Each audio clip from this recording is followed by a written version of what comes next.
because without a doubt, this is the most critical conversation we can be having today. It is the well-being of our seniors and its vital role that Medicare and Medicaid play. But for me, this goes far beyond policy. This issue is deeply personal to me. My mother-in-law was a resident here at Silver Lake Nursing Home, and we were very troubled on where we were going to put her, and Michael Kraus and his family took her in, and it was the Medicaid that was provided that made her last years just fantastic. And I just want to thank you for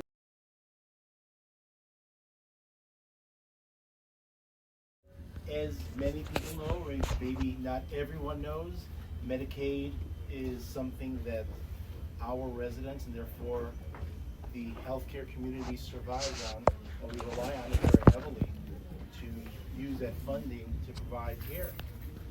And not everybody has money to afford long-term health care.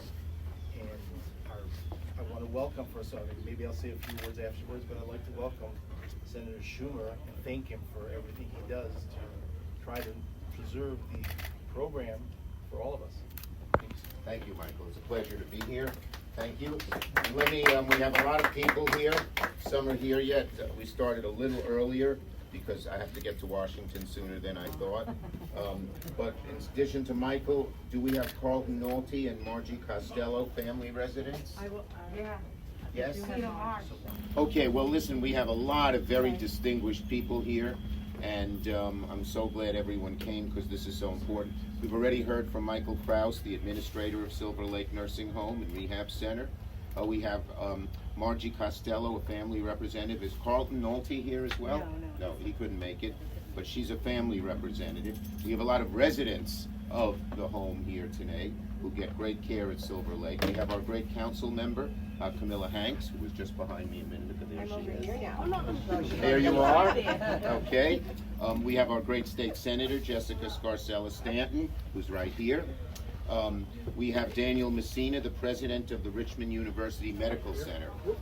The medical center depends on Medicaid as well. A cut to Medicaid would be devastating for some of the great healthcare institutions here on Staten Island. We have Dr. Brahim Ardolik. He's the Deputy Regional Director of Northwell, which is, of course, a big hospital across New York. We have Megan Sills, the Vice President of Staten Island University Hospital. We have Jenny and many others from 1199. Thank you, Jenny. We have members of the New York State Nurses Association here, Neisner, who do a great job. Raise your hands, who's here? Just, her name is, I don't have the name. We have Scott LaRue, the president of Arch Care, another nursing home on Staten Island, and Jasenia from Citizens Action, who is here as well. And Mark Hennig. And Mark is here. Mark is always quiet, but does a great job for our seniors here on Staten Island. So we're here today with incredible people, and you know why we're here? Let me put it simply, and everyone will hold up. We are here to save Medicaid. That's right. Plain and simple. That is vital to us. Vital. Save Medicaid. I'll put my sign here too, so you can get it on each side. Okay? And it's something people hear about, but may not see. And that is the impact of Medicaid here on Staten Island. I'm here to localize the budget danger. We talk about the big budget issues in Washington, but they affect real people. They affect people who need this help, and cutting it would be devastating. And that's why we're fighting it tooth and nail. We're here to tell, we don't care if we're Democrat or Republican, we're here to tell President Trump and Elon Musk, hands off Medicaid. Right. It's devastating to cut it that way. And that's why we're here. Seniors in nursing homes, in assisted living, and even in rehab facilities depend on Medicaid. Medicaid in, early days affected poor people, and that was a very good thing. But now it affects people who are poor, but also people who are in the middle class. And let's say you're a 40-year-old couple, and you have your mother in the nursing home. in a rehab facility. If Medicaid is cut, they might have to come and live with you. You may not have room for them. You may have to build another room on the house. With the price of wood, because of the tariffs, that's no good either. Wood has gone way up. And so this could affect so many people. Over 7 million New York residents out of our 19 million are affected. So we're here to warn that if the $880 billion cut does happen, countless Staten Island seniors could be discharged from beautiful facilities like this. Because as our owner said, they depend on Medicaid. Taking care of elderly people is expensive, but there are loved ones, there are parents, there are brothers and sisters, there are grandparents. It's very expensive to give them good quality care. But what is more important? And why are they doing this? To give tax cuts to billionaires? God bless all those billionaires, but they don't need any more money. To take money away from these folks and the people they represent so you can get another tax break for the wealthiest people in America makes no sense. And we are here to sound the alarm on Staten Island, I'm going to Long Island, and across the country. Senators and congressmen throughout the country are doing just what I'm doing here, to save Medicaid and help people stay in these places. Many Staten Island families would have no plan at all, nor the financial resources to take care of an elder that they'd have to move in with them because of these cuts. So I'm here to fight. We're not just fighting with words, we're fighting with faces. We're fighting with local people who represent a broad swath of Staten Island. I'm sure people here are of both parties, people are here of different political persuasions, but we're united in saying we have to save Medicaid. We have to be able to keep people in good facilities like this. And we have to save, the most important thing is the care people get, but we have to save the jobs. How many people work here? Close to 300. 300 people, most of whom would be Staten Island residents, would lose their jobs if this place had to close. Why? So we can give billionaires a tax break? It doesn't make any sense at all. This place, as I said, employs amazing people. They're very dedicated. They care about the loved one, the people's loved ones they take care of. And there are many other places on Staten Island. This is just one. We have a representative of Staten Island Hospital, which would be affected. If Medicaid was cut 50%, Staten Island Hospital, I don't know if you could keep going. You probably couldn't at all. And it's a beautiful hospital. I've helped it over the years in many different ways. This would be the biggest cut in Medicaid's history. And so I am here to assure all of you, I'm going to do everything I can to stop these cuts from happening. And we hope you will contact your local representatives, your congressmen, to make sure of that. Okay, so let me go over a few more things. I have some numbers here. Roughly 180,000 people on Medicaid are on Staten Island, and a large number of those are seniors who could be discharged from a home like this. Once Medicaid is going to stop paying for senior care in these facilities, that's it. They're gone. There's no money to help pay for the workers, pay the rent, pay the electricity, etc. So that's why this is so important, and that's why I came here. They're reducing Medicaid spending, as I said. 1 in 4 Medicaid enrollees are eligible for the program because they're 65 years and older. Medicare doesn't pay for facilities like this, although we're fighting to stop cuts to Medicare as well. But Medicaid does, and it's been a great thing. And so we're going to fight this tooth and nail. We are going to, let's say it all together. 1, 2, 3, we're going to save Medicaid, save Medicaid, save Medicaid. Who will contact their local representatives? Raise your hands. Make sure they don't cut Medicaid. Okay? All right, who's our next speaker, Angelo? Do we have anyone? Or Steve? I think everyone on the list should have an opportunity to speak, Okay. council member or senator. You Okay, guys- so first let our senator speak, and then our council member, and then we'll get others. Hi, welcome. Thank you. Thank you, Senator Schumer, for bringing us together this morning, and of course to Michael you go Kraus next. for your leadership on this issue and at this beautiful nursing home. I'm Jessica Scarcella-Spanton. I'm the state senator for this area. I represent the north and east shore of Staten Island. I joke, technically right across the street is my district, not here, but we're all one Staten Island. Here on Staten Island, nearly 200,000 people rely on Medicaid. It isn't just a health insurance program for low-income people, as the senator mentioned. It's an important safety net that helps ensure equitable access to health care, supports providers, and overall reduces long-term costs for our health care. And I know you kind of talk about the sandwich generation, we don't have the resources that we need to take care of our senior population. I would love to be able to take my parents in, God forbid that happens one day when they are too old to take care of themselves. But so many people can't even do that. I know for me personally, I live in a 2-bedroom house. And so many Staten Islanders are in the same boat. We need facilities like this that are beautiful, that are taking care of people well. I have faith that our partners in government will do the right thing, but it's so important that they hear from people like you, everybody standing behind me, so they know how important Medicaid is. Again, I thank the senator for putting this together. I have full faith in his leadership on this issue, and I am urging our congressional representatives across the entire state and across the country to do the right thing. Thank you. Thank you, Jessica. And again, as I said, senators, congressmen are doing this past week, next week. We did it last week. We had a Medicaid Day of Action across the country in the districts of our senators and congressmen who might not be so eager to vote with us. We're putting the pressure on them, putting on the heat. And our next representative is our council member from this area, Camilla Hanks. Thank you so much. Thank you, Senator Schumer. I want to thank the Kraus family. I want to thank our hospitals are here, my colleagues who are here.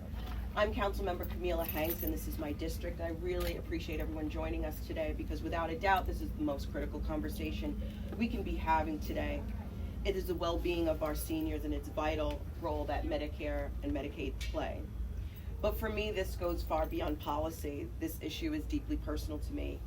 My mother-in-law was a resident here at Silver Lake Nursing Home, and we were very troubled on where we were going to put her, and Michael Kraus and his family took her in, and it was the Medicaid that was provided that made her last years just fantastic. And I just want to thank you for giving Joyce like the best possible end of life, or she was happy here.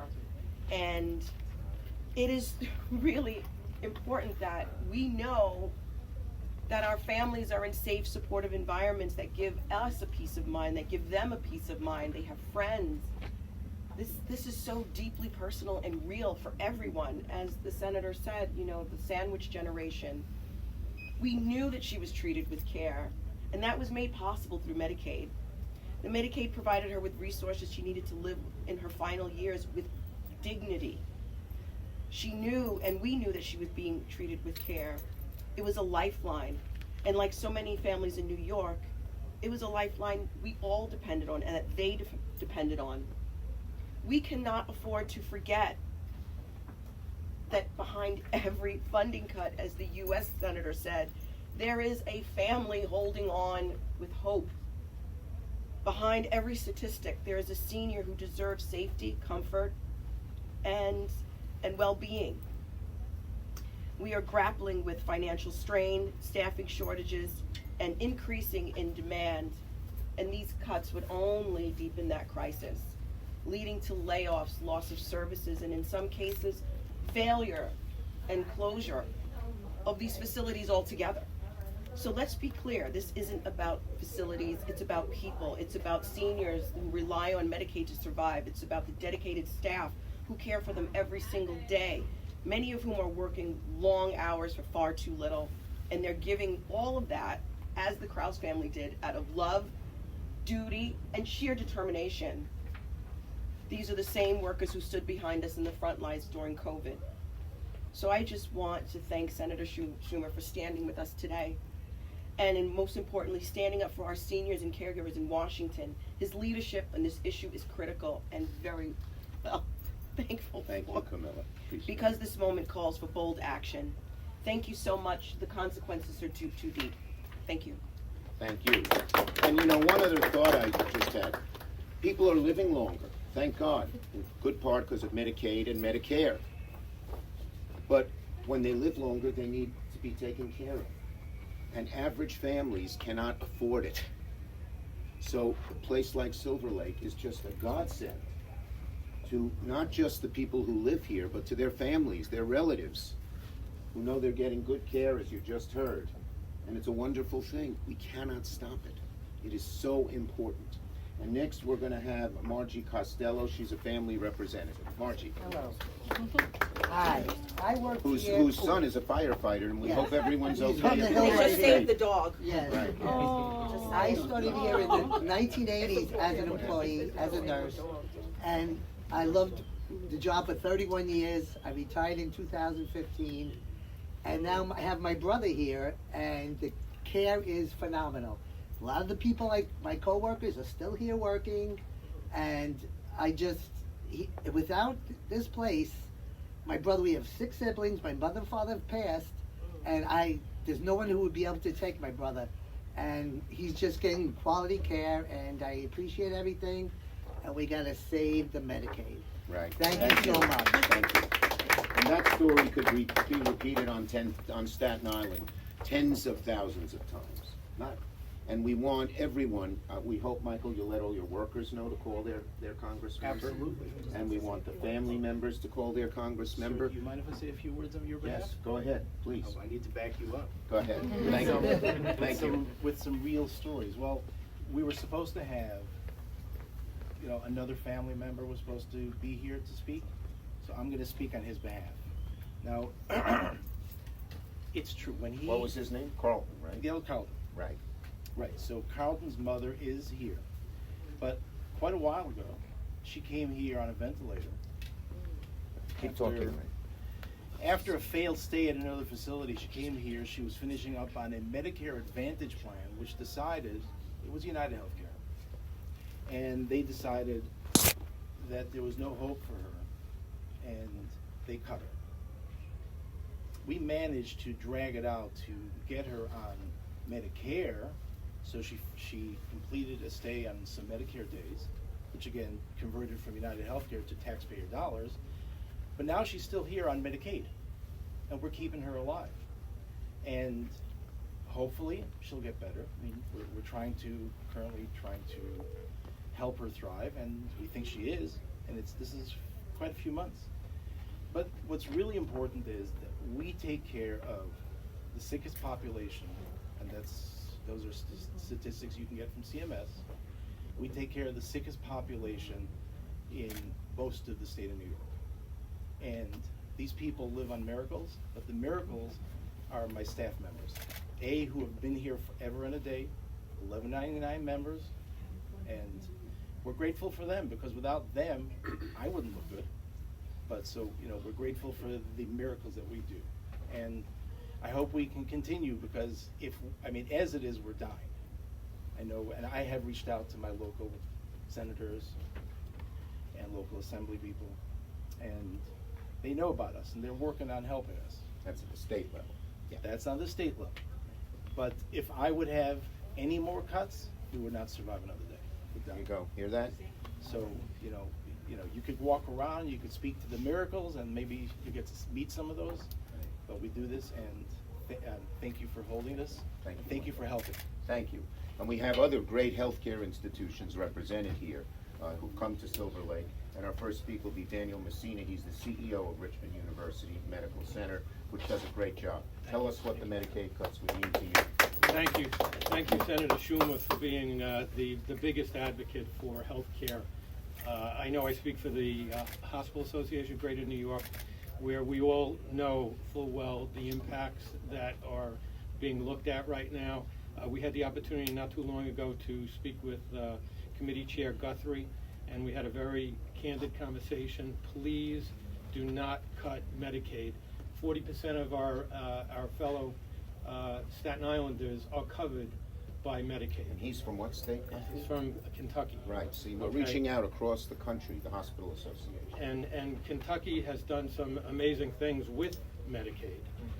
So there are programs that we all rely on.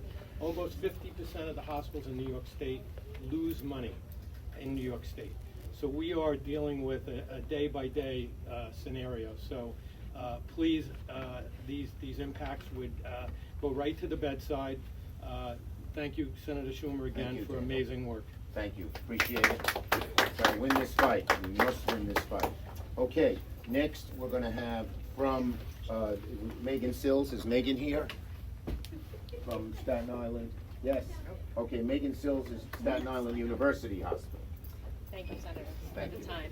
I echo Dr. Messina's statements that this is very impactful to our community, the community to which we all live in. At the end of the day, we're here to provide the best care and quality, and so programs and funding such as Medicaid are so detrimental. How many people work at your institution? Oh, we have over 8,000. 8,000 would be affected desperately by these cuts. So, And how many are yours, Daniel? 3,000. 3,000. So you see, this is huge. This is not just one little issue. This affects almost everybody, because everyone probably has on Staten Island a relative who works at one of these institutions if they don't work there themselves. so I want to thank everyone, including the Senator. Thank you. Thank you. And all of you get your employees to call, right? Okay. And next from Northwell, let's see who we have. Dr. Brahim Ardolik. Thank you. First, thanks to the Senator. Another institution. Thanks to the Senator for all the amazing work you're doing and actually making sure that people understand how big an issue this is. I don't think, unless you're actually living through it in a particular moment with a family member, that you fully understand what the ramifications of this are. And just to give everyone an idea, there is no Medicaid on Staten Island without, there's no health care on Staten Island without Medicaid. If you think Say about that it, again, that's well put. there is no health care on Staten Island without Medicaid. To give you an idea of what I mean, And Staten Island's a middle-class community by and large. if you are having a baby on Staten Island, over a third of mothers are covered with Medicaid. If you have a child, over half the children get their health care directly from Medicaid. If you have an adolescent that is going through mental health or drug treatment issues, those people are taken care of over half the time by Medicaid. If you're an adult who actually needs an inpatient hospitalization, over a third of the time, that's with Medicaid. And then once you get into senior care, it's almost exclusively covered by Medicaid. From cradle to the other end of life, without Medicaid, we have no health care. And this doesn't affect one healthcare entity in the city of New York. This affects every single healthcare entity across the state. There's no one who will not be decimated by this. So thank you for your efforts. The Montefiore in the Bronx, poorer community than this, said that if Medicaid were cut 20%, they might have to close the whole thing, 18,000 employees. Thank you. Thank you. Okay, next from Citizen Action, we have Jasenia. Where's she? We're here. Ah, great. Nice meeting Thank you, thank you. Hi, thank you. Hi, my name is Jasenia. My name is Jasenia Weeks. I'm a former member of Citizen Action. I'm a member of Citizen Action and a former member of 1199. I've been living in Stapleton for the past 9 years, and I'm a Medicare recipient. The federal cuts to Medicare and Medicaid will stop me from being able to make my routine visits to the doctors. I will not be able to receive the mental health care that I have been receiving for a number of years, and I do not want to risk losing access to my therapist. And my children will lose their ability to go to the doctor. As a mother, it's very scary to me that my kids will lose their access to the care that they have been relying on since they were born. I have two sisters who deal with chronic illnesses. My older sister has had lupus diagnosis since she was 18, and now she's in her 50s, sorry.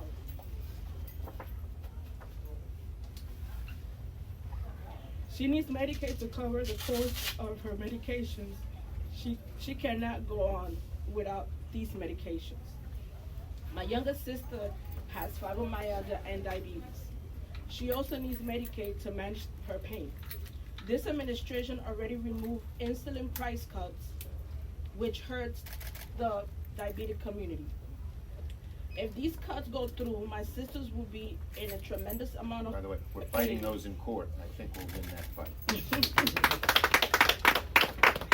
I helped pass that law last year. Amount of pain. Medicaid allows my sister to live as comfortable as they can despite their illnesses. I find it very concerning that the federal government is acting this way. This is not a government acting with empathy. They are putting their people in harm's way to give a tax cut to the richest people in the country. It is very cruel to go after people's essential health care. People need these services in order to provide for their families. I need these services to help me provide for my family. And I'm a stakeholder for the community here in Stapleton. My neighbors are in Section 9 and Section 8 housing. First they come